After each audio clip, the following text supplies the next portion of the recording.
Joining me now is the congressman from the state of North Carolina, Greg Murphy. He is a key Republican on the House Ways and Means Committee, which will be the group that is tasked with rewriting the tax code. Hello, Congressman. Thank you for being here. Nice to see you. Appreciate it. So the news coming, or at least being reported by Reuters, that this tax credit is going to go. Your group is going to be the one writing the tax code. Get rid of it?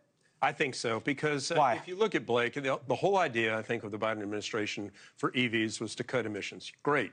But you don't have to make the wealthy are the ones the benefactors for this. If you look at, you dissect where the tax credit went, it went to primarily folks who could afford the cars without the tax credit. And to the tune, I believe it's now been calculated up to about $390 billion over the next decade.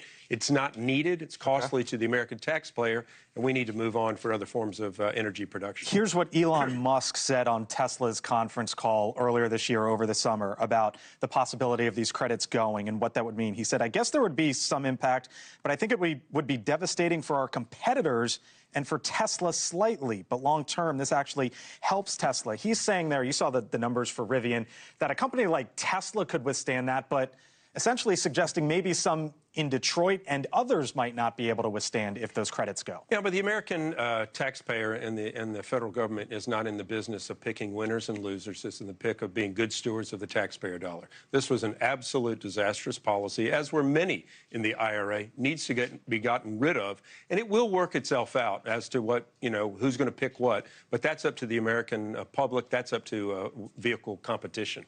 Couple of headlines that caught my attention. South China Morning Post, and I know China you're constantly watching what's going on there. Yeah.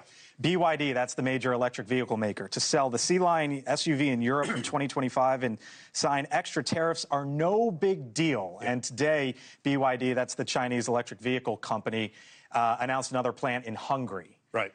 So what about the idea of, okay, if you're pulling back on EVs here, you're leaving it to China abroad? And I think that's a fair consideration. That said, this does not have to be on the back of the American taxpayers, not to the tune of $390 billion.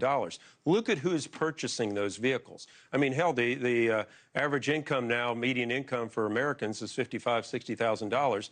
You're getting tax credits for single individuals or $150,000, married up to $300,000. Those individuals can afford these already. Okay. They don't need tax breaks from taxpayers. Last Trump administration, it was going to repeal and replace Obamacare right off the bat. They didn't do that. Yeah. Rewrite the tax code. They did that. Yeah. You guys are going to try to rewrite the tax code. Yeah. Why should the American public believe that this isn't going to suffer the same fate as Obamacare? Well, I don't think it will, which would suffer the same fate. Meaning that you guys will that Republicans will be able to go forward with tax reform. Repealing Obamacare failed in 2017 is my point. That's where it started off. Yeah, well, if you look at the TCJA, what was done in 2017, it really saw its benefits in 2020, 2022. Those were the important things that gave American businesses reliability, security of moving towards the future. We really just want to codify it, make it permanent law. These things don't phase out. They helped American business, small, medium, large businesses tremendously. It's something that we need to put into permanency for the American public. Let me leave you with this. You are a congressman, of course. You're also a doctor by trade. I am. And you saw the news today on RFK Jr. Yeah. What was your initial reaction? What would you say to the American public as a doctor and as a Republican member of the United States Congress? I've been a practicing surgeon for 35 years. Our American system is broken, and it gets worse and worse and worse with every single facet of American medicine taking off in wrong directions. It's okay for a disruptor to come in. I look forward to working with him. Obviously, I've been doing this for a long time. I know where all the details lie. Okay. It'll be very interesting to see as he moves forward. He's a disruptor, in your word, and that's the word that has been thrown out a little bit.